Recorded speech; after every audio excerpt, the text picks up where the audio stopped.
off also. So, good evening, everyone.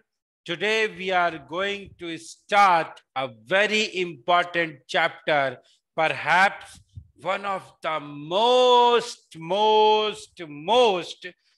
critical chapter of geometry. One of the most critical chapter of geometry, and the name of this chapter is congruent triangles.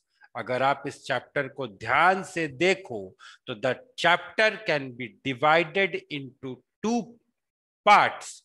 The name of the chapter can be divided into two parts. One part is congruent and another part is triangle. तो एक एक करके बात करते हैं, फिर आगे बढ़ते हैं. पहले तो भाई ट्रायंगल की बात करते हैं कि सर ये ट्रायंगल कौन सी बला है. देखो भाई, ट्रायंगल कौन सी बला है, सुन लो. ट्रायंगल कौन सी बला है, कहाँ पाई जाती है, कैसी होती है. If I'm taking 3 points, 3 non-collinear points, if I'm taking 3 points such that no 3 of them are collinear, or I can say if I'm taking 3 non-collinear points, 2 points collinear हो सकते हैं उसमें से, but तीनों collinear नहीं होने चाहिए. If I'm taking 3 non-collinear points and the figure that I am forming, the closed figure that I'm forming is called as a triangle. देखो जरा ध्यान से, ये 3 नॉन कोलिनियर पॉइंट्स है. एक ये हो गया, एक ये हो गया, एक यहाँ कहीं पे हो गया, यहाँ कहीं पे. मान लो इस दोनों को ज्वाइन कर दिया, इस दोनों को ज्वाइन कर दिया और इसको ज्वाइन कर दिया. ठीक है, ये जो फिगर बना, या एक काम करो, फिर आप लोग बोलो हाँ ठीक है नॉन कोलिनियर है, तो इन तीनों पॉइंट्स को ज्वाइन कर दिया, तो ये जो फिगर बना, this closed figure is called as triangle. हमारी सारी की सारी दुनिया इसी ट्रायंगल के अंदर सीमित है. हमारा नाइन्थ स्टैंडर्ड का डिस्कशन, हमारे 10th स्टैंडर्ड का डिस्कशन इसी शेडेड रीजन के अराउंड होगा. So this is called as triangle. Triangle में चीजें क्या क्या होती हैं सर? ट्रायंगल में 3 वर्टेक्स होते हैं. कौन कौन से वर्टेक्स होते हैं sir? A, B and C. Triangle के 3 साइड्स होते हैं. कौन कौन से साइड्स होते हैं? A, B, B, C and C A. Triangle में 3 साइड्स होते हैं. Sides 3, A, B, B, C and C A. Vertices 3, A, B, C. Angles 3. कौन कौन से? Angle BAC, angle ABC and angle CAB. Sides 3, vertices 3, angles 3. ये हो गया हमारा triangle. This is what my triangle is. Now I want to proceed further and I want to read something about congruency. Congruency figure क्या होती है? What are congruent figure?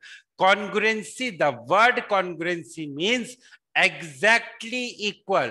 अगर मैं किसी भी मैकेनिज्म से एक ऐसा इंसान खड़ा कर दूं मेरे बराबर, such that person is exactly similar to me. Exactly similar to me means he is मेरे ही शेप का, मेरे ही साइज का हो, तो उसको हम बोलते हैं कॉन्ग्रुएंट.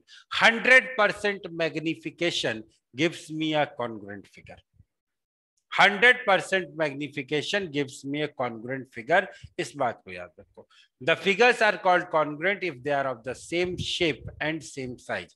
अगर कोई कंपनी है, suppose this is an Apple, this is an Apple company. Now, if they are making this phone, and if they have made say 1,000 pieces of this phone, now all the phones of this brand will be similar to each other. all the phones of this brand will be congruent to each other. That is, they can be they can be placed one over another. Suppose I'm having a bottle. Now all such bottles will be इस तरीके की और भी different bottles होंगी. I can place them one over another. अब देखो एक example और देता हूं. This is a match box. दिख रहा है भाई मैच बॉक्स आप लोगों को? मैच बॉक्स, मैच बॉक्स दिख रहा है. I am having another match box. I am having two match boxes of the brand study.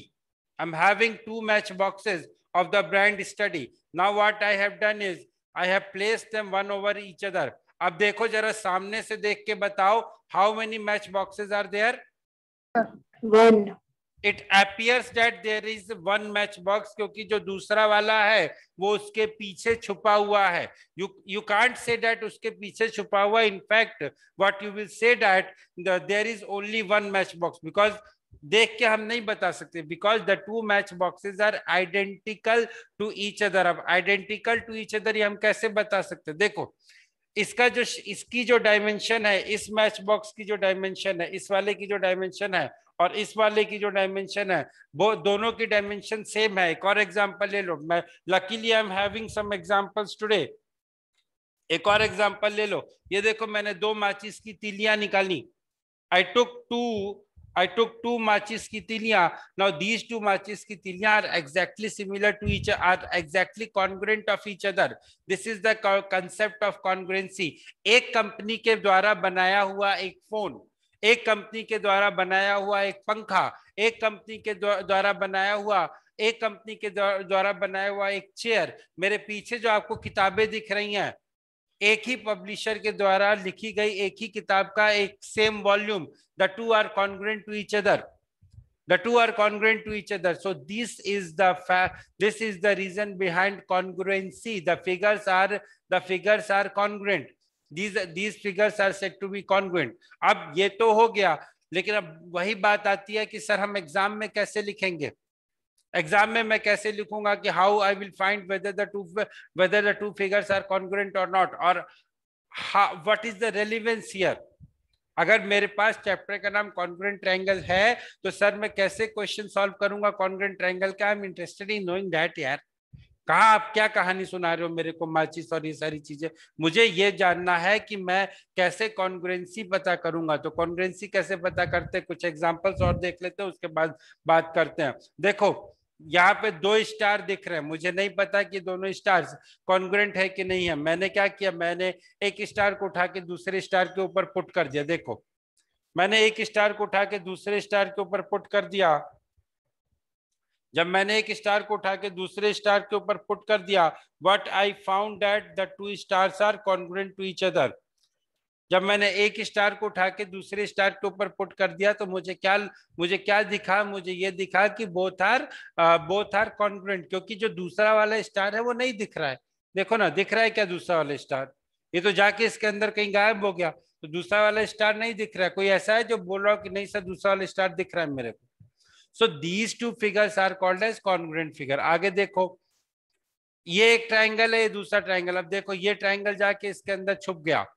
ये ट्राइंगल जाके इसके ऊपर जब मैंने इस ट्राइंगल को प्लेस किया तो they are covering each other exactly. So that is why I will say that the two triangles in this case, the two stars in the previous case, they were congruent to each other. This is what we have. This is what is the concept of congruency. लेकिन sir concept तो पता चल गया, लेकिन how will I solve the question? मैं exam में क्या करूंगा? What am I supposed to do? Am I supposed to take scissor with me and cut the figure and then place it over it? क्या बोल रहे हैं sir, कैसे होगा? Is it mathematics or life sciences class? बहुत difficult लग रहा है. ऐसा कुछ नहीं है, घबराने की बात नहीं है. Everything has a solution. Now see, ये तो हो गया था. ये जो कहानी अभी तक हमने करी थी वो तो हमारी समझने के लिए कहानी थी. अब आगे जो हम पढ़ने जा रहे हैं वो हम पढ़ने जा रहे हैं the practical application, how to use it, how to use it. So the first thing that we are going to study now is what is the condition when I am saying that the two triangles are congruent. What is the condition in which I am saying that two triangles are congruent? देखो भाई, if I am saying that two triangles, triangle ABC and triangle DEF are congruent, if I am saying that two triangles, triangle ABC is congruent to triangle DEF, इसका मतलब क्या होता है जानते हो दोस्त? इसका मतलब क्या होता है? इसका मतलब ये होता है कि angle A is equal to angle D, angle B is equal to angle E, angle C is equal to angle F, AB is equal to DE, BC is equal to DF, and AC is equal to BC is equal to EF and AC is equal to DF. ठीक है, ये 6 conditions मेरी satisfy होनी चाहिए, तभी मैं कहूंगा कि angle ABC is congruent to triangle DBF. Triangle ABC is congruent to triangle DEF. अब यहां पे एक बात जरूर ध्यान रखना, the order is very important. अगर आपने ये कह दिया सर, अगर आपने ये कह दिया एक्साइटमेंट में आके, सर अगर आपने ये कह दिया एक्साइटमेंट में आके कि triangle ABC is congruent to triangle EFD, so each and every relation is going to change. What will be the new set of relation?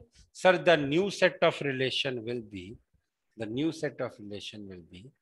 angle A is equal to angle E, angle B is equal to angle F, and angle C is equal to angle D. Further, AB is equal to EF, BC is equal to FD, and AC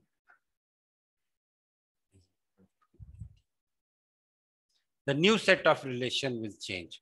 तो बेटा अगर आपको triangle ABC is congruent to triangle DEF लिखना है, तब ये conditions होती हैं. अगर triangle ABC is congruent to triangle EFD है तो कंडीशंस थोड़ी सी डिफरेंट हो जाती है, ज्यादा नहीं, थोड़ी सी डिफरेंट हो जाती है. Hence we say that two triangles are congruent if there exists a 1:1 correspondence between their vertices such that the corresponding sides and the corresponding angles of the two triangle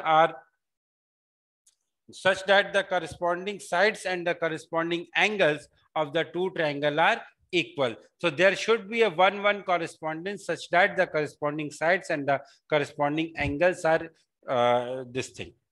अब सर समस्या ये आ रही है, जो समस्या मुझे आ रही है, मैं आपकी समस्या आप लोगों को शेयर कर देता हूं.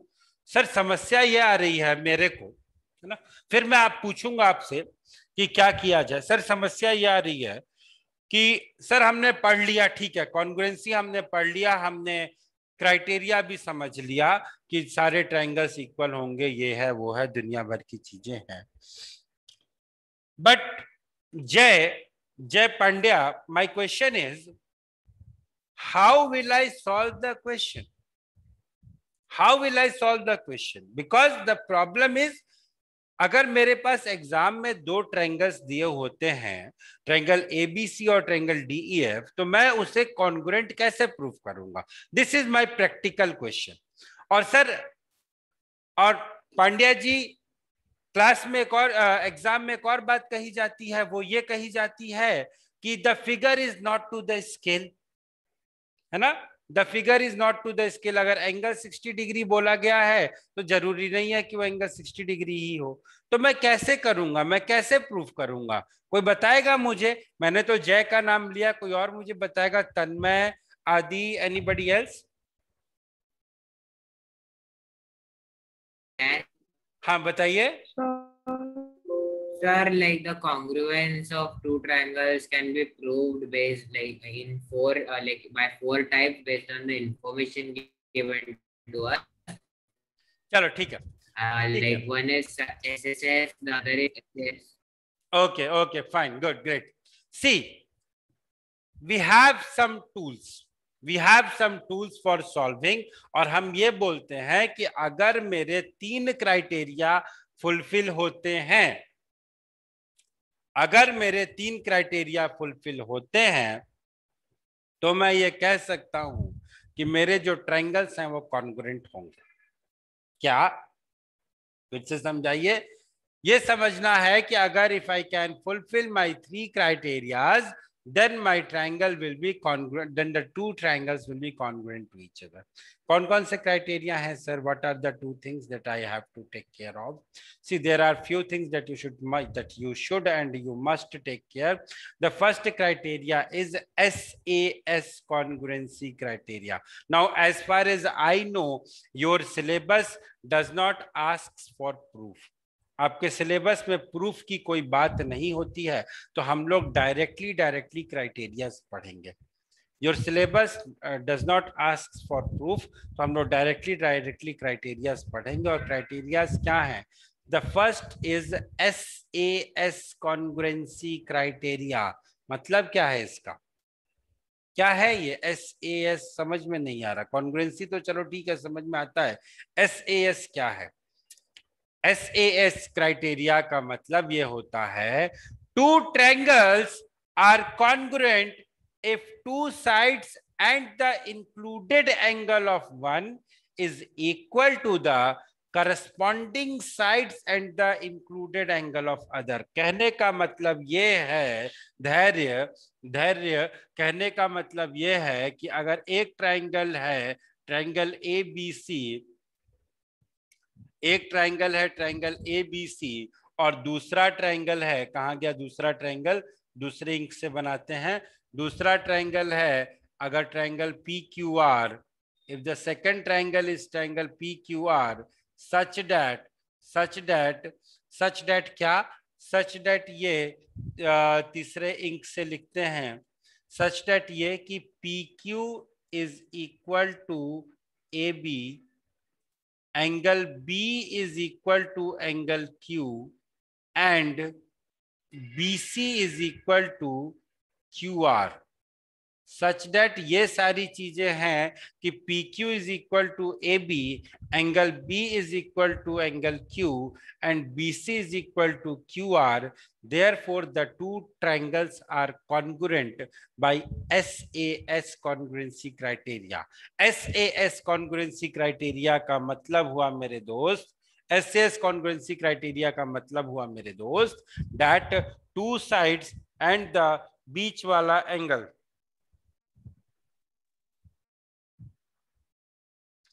that is 2 sides and the बीच वाला एंगल। SAS congruency criteria का मतलब हुआ मेरे दोस्त 2 sides and the बीच वाला included angle. This is the meaning of SAS congruency criteria.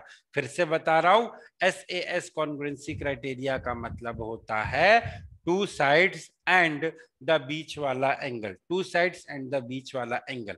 2 sides, ये दोनों साइड्स और इन दोनों साइड के बीच वाला एंगल, अगर इन दोनों साइड्स और इन दोनों साइड्स के बीच वाले एंगल के बराबर हो गया तो ये दोनों ट्रायंगल्स कॉन्ग्रुएंट होंगे। अब यहाँ पे कुछ गलतियां होती हैं जो हम करते हैं। There are some mistakes that we do. Now let me tell you that mistake. Suppose करो, ओहो सॉरी मैंने पूरा डिलीट कर दिया, I am sorry for that. Suppose करो मेरे पास 2 ट्रायंगल्स हैं, एक तो ट्रायंगल ये वाला है, दिस इज ट्रायंगल ABC, और एक ट्रायंगल मेरा ये वाला है, ट्रायंगल PQR। ट्रायंगल PQR ये वाला ट्रायंगल है, ठीक है। अब आप एग्जाम में गए हो, अब आप एग्जाम में क्वेश्चन कर रहे हो, सारे क्वेश्चंस आपसे सॉल्व हो रहे हैं, यू आर वेरी हैप्पी। तो उस समय क्या हुआ कि आपके पास एक कॉन्ग्रुएंसी का क्वेश्चन आया। अब आस्था ने जब कॉन्ग्रुएंसी का क्वेश्चन देखा तो व्हाट शी डिड इज, उसने जल्दी जल्दी में क्वेश्चन को प्रॉपरली नहीं पढ़ा। क्वेश्चन में क्या दिया हुआ था कि क्वेश्चन में ये दिया हुआ था कि इन two triangles ABC and PQR, AB is equal to PQ, AB was given equal to PQ, BC was given equal to QR, and उसके अलावा क्या दिया हुआ था, angle R was given equal to angle C. AB was equal to PQ, BC was equal to QR, and third case में क्या दिया हुआ था, angle R was equal to angle C. तो आस्था ने क्या किया, जल्दी जल्दी में आस्था ने ये सोचा कि अच्छा ठीक है ABC और ये है, तो इसका मतलब ये दोनों ट्रायंगल्स जो हैं, ये दोनों ट्रायंगल्स कॉन्ग्रुएंट होंगे। उन्होंने क्या कर दिया, अब सवाल ये पूछा था कि इस triangle ABC congruent to triangle PQR, इस ट्रायंगल ABC, सवाल ये पूछा था कि is triangle ABC congruent to triangle PQR, ये सवाल पूछा था। तो ये सवाल जब पूछा था तो आस्था ने देखा कि हाँ ठीक है, ये दोनों चीजें हैं ही, AB is equal to BC। Sir ने ये बताया था कि दो साइड और एंगल इक्वल होना चाहिए। गलती उनसे ये हो गई कि वो इंक्लूडेड एंगल वर्ड भूल गए, गलती उनसे ये हो गई कि वो इंक्लूडेड एंगल भूल गए और उन्होंने मार्क कर दिया कि हाँ ये दोनों ट्रायंगल्स कॉन्ग्रुएंट हैं, ट्रू मार्क करके आ गए और उनका नंबर कट गया। This is not correct. What you should do is, in fact अगर आपसे ये पूछा जाता कि is triangle ACB is congruent to triangle PRQ, ACB is congruent to triangle PRQ, तो आप बोलते yes they are congruent. Congruency का क्या सिंबल होता है ये मैंने आपको नहीं बताया है। इक्वल टू के ऊपर छोटा सा एस जैसा बना देते हैं, इन्वर्टेड एस, हॉरिजॉन्टल एस बनाते हैं हम लोग, वर्टिकल एस नहीं हॉरिजॉन्टल एस बनाते हैं, that is called as the symbol of congruency. I am not telling you this because this we have done in 7th standard, this we have done in 7th standard, so I'm not telling you this. Now this was the condition of this was the first condition of congruency. The later conditions we will be discussing in the next class, that is perhaps on Monday or whenever it is. So what I will do is I will stop here today.